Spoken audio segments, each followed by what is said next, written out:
अंग्रेजन बहू और बेचारी भोली सास। माधवी अपने पति रमेश और अपने बेटे अजय के साथ रहा करती थी। अजय का बचपन से एक ही सपना था कि वो अपनी आगे की पढ़ाई यूएसए में पूरी करे और इसीलिए वो यूएसए पढ़ाई करने के लिए चला जाता है। 3 साल बाद जब वो अपनी पढ़ाई पूरी करके आता है तो अपने बेटे के आने की खुशी में माधवी उसकी पसंद के कई तरह के पकवान बनाती है और जब घर की डोरबेल बजती है तो माधवी अपने पति रमेश को कहती है, लगता है मेरा अजय आ गया है, आप यहीं बैठना, मैं दरवाजा खोलती हूँ। माधवी जल्दी से जाकर दरवाजा खोलती है तो दरवाजे पर अजय के साथ एक लड़की को देखकर वो अजय से पूछती है, ये कौन है बेटा? माँ, ये ग्रेटी है। हम दोनों यूएसए में साथ ही पढ़ते थे और अब ग्रेटी इस घर की बहू है। क्या बहू? अरे बेटा, तूने शादी कर ली और बताया भी नहीं। कम से कम अपनी माँ को बता तो देता कि तू अपने साथ इस घर की बहू लेकर आ रहा है। मैं बहू के आने की कुछ तैयारी तो कर लेती। कोई बात नहीं बहू, यही रुक, मैं अभी तेरे लिए पूजा की थाल लेकर आती हूँ। मॉम, आप अपनी ये फॉर्मेलिटीज बाद में पूरी कर लेना। I'm so tired right now. अच्छा डार्लिंग, अपना रूम कहाँ है? कोई बात नहीं बहू, तुम पहले आराम कर लो, तब तक मैं तुम्हारे लिए चाय बना कर लाती हूँ। ग्रेटी अपनी सास की किसी भी बात का कोई जवाब नहीं देती और अपने रूम में जाकर सो जाती है। कुछ देर बाद माधवी अपने बहू बेटे के लिए चाय नाश्ता लेकर उनके कमरे में जाती है, जहाँ ग्रेटी अपनी सास से कहती है, अजय, अजय! क्या हुआ ग्रेटी? अपनी मॉम को बोलो कि अब ये जब भी हमारे कमरे में आए तो नॉक करके आए। आपसे मैं ऐसा ही करूंगी बहू। वो तो आज ही तुम दोनों आए हो तो मुझे लगा थक गए होंगे, इसलिए जल्दी जल्दी मैं ऐसे ही चाय नाश्ता लेकर आ गई।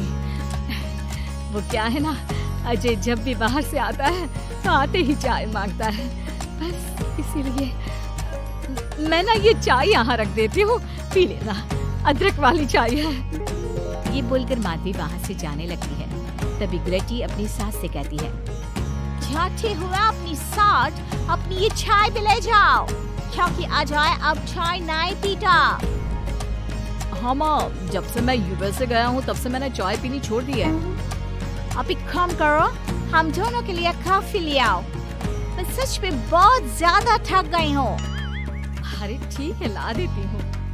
अच्छा बेटा, तुम्हारे मम्मी पापा इंडियन है या फिर वही अंग्रेजी है? मेरे मम्मी पापा इंडियन हैं, पर मैं शुरू से यूएसए में रही हूँ, इसलिए मैं खुद को अंग्रेजी मानती हूँ। वैसे अब जल्दी से जाकर मेरे लिए कॉफी लेकर आओ और मेरे बारे में इतना ज्यादा इंक्वायरी करने का जरूरत नहीं है। अरे हाँ हाँ, अभी लाती हूँ। वैसे बहू, मैं तुम्हें ना इंडिया के सारे तौर तरीके सिखा दूंगी। अरे क्या हुआ, तुम्हारी परवरिश अगर यूएसए में हुई है हाँ तो इंडियन ही ना। आपसे ज्ञान नहीं मांगा है, अब कुछ देर के लिए हम दोनों को अकेला छोड़ दो प्लीज, हाथ छोड़ता है। अपनी बहू की बात सुनकर माधवी वहाँ से चली जाती है। माधवी का उतरा हुआ चेहरा देखकर रमेश माधवी से कहता है, हमने इस नालायक को बाहर पढ़ने के लिए भेजा था और इसने क्या किया, बाहर से अंग्रेजन बहू उठाकर ले आया। माधवी, तुम बहुत भोली हो, पर मैं नहीं। ये लड़की हमारा घर तोड़ देगी, हमसे हमारे अजय को दूर कर देगी। देखा, आते ही कैसे रोब झाड़ रही है, जैसे तुम इस घर की नौकरानी हो। तुम उसको बोलो कि तुम इस घर की मालकिन हो और उसकी सास हो, वो वही करे जो तुम कहोगी। अरे आप बेकार में ही गुस्सा हो रहे हैं। बहू यूएसए की है, यहाँ नई नई आई है, उसको यहाँ के तौर तरीके नहीं पता और वो मुझे अपनी माँ मानती है, तभी तो अपने नखरे दिखा रही है। वैसे भी ना बहू बेटी दोनों बराबरी होती है। माधवी, कौन सी बेटी अपनी माँ से ऐसे बात करती है जैसे तुम्हारी बहू कर रही है? मैं बस तुम्हारे कहने पर चुप हूँ, वरना मैं अपने बहू बेटों को आज ही घर से निकाल देता।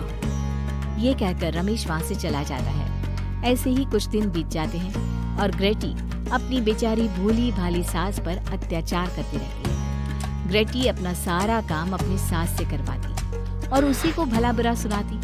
ऐसे ही एक दिन माधवी कपड़े धो रही होती है और ग्रेटी माधवी को सताने के लिए अपने सारे कपड़े लाकर उसे देती है और कहती है, मॉम्स, ये मेरे कुछ कपड़े हैं, जरा इन्हें भी धो दो। इतना बोलकर ग्रेटी तैयार होकर घर से जाने लगती है। तभी माधवी उससे कहती है, बहू, आज तुम्हारे ससुर के दोस्त के घर में एक छोटी सी पार्टी है। उन्होंने सह परिवार बुलाया है। मैं चाहती हूँ कि तुम और अजय भी आज हमारे साथ वहाँ चलो और आज ना साड़ी पहनना। मॉम, अभी मैं क्लब जा रही हूँ, रात को मुझे टाइम मिलेगा तो आपके साथ चली जाऊंगी, पर साड़ी बारी नहीं पहनूंगी। ये कहकर ग्रेटी वहाँ से चली जाती है।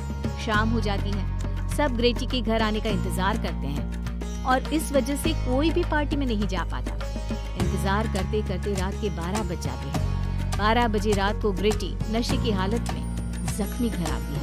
अपनी बहू के सर और हाथ पर लगी चोट देखकर माधवी परेशान हो जाती है और जल्दी से फर्स्ट एड का बॉक्स लाकर अपनी बहू के सर पर पट्टी करती है। एक माँ की तरह प्यार करते हुए वो अपनी बहू से कहती है, बहू, तुझे चोट कैसे लग गई बेटा?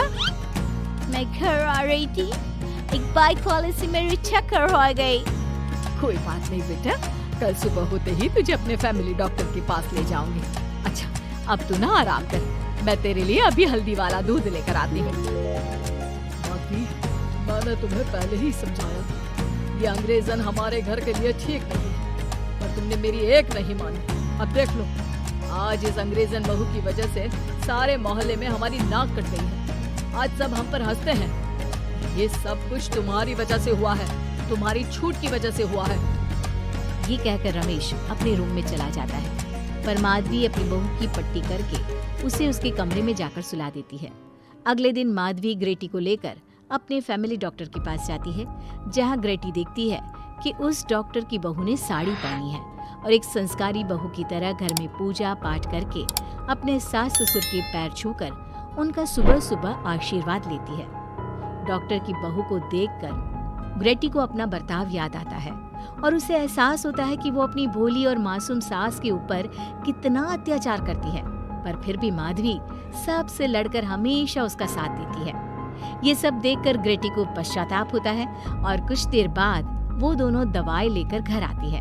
जब माधवी ग्रेटी को दवाई खिलाने के लिए उसके पास जाती है तो मॉम, मुझे माफ कर दीजिए, मैंने कभी भी आपके प्यार को नहीं समझा, आप पर इतना अत्याचार किया, आपकी बेइज्जती की, आपसे घर का सारा काम करवाया।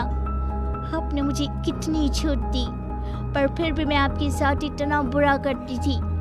और आज जब मैं नशे की हालत में चोट खाकर घर आई तो भी आपने मुझसे कोई सवाल नहीं किया, उल्टा आपने मेरा साथ दिया, मेरी सेवा की।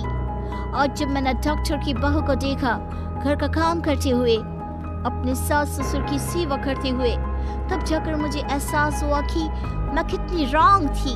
लेकिन जिन होकर भी एक बहू के कर्तव्य से दूर रही और आपके ऊपर अपनी अंग्रेजी का रौब झाड़ती रही। मुझे माफ कर दीजिए सासू माँ। बेटा, अक्सर बच्चों से गलतियां हो जाती है। ऐसे भी सुबह का भूला अगर शाम को घर आ जाए तो उसे भूला नहीं कहते बहू। और मुझे बहुत अच्छा लग रहा है ये देखकर कि मेरी अंग्रेजन बहू कितनी समझदार हो गई है। जिसके बाद माधवी और ग्रेटी एक दूसरे को गले लगा लेती है और उसके बाद से ग्रेटी एक संस्कारी बहू की तरह रहती है और अपनी सास को किसी भी शिकायत का मौका नहीं देती। अपनी सास ससुर की बहुत अच्छे से दिल से सेवा करती है।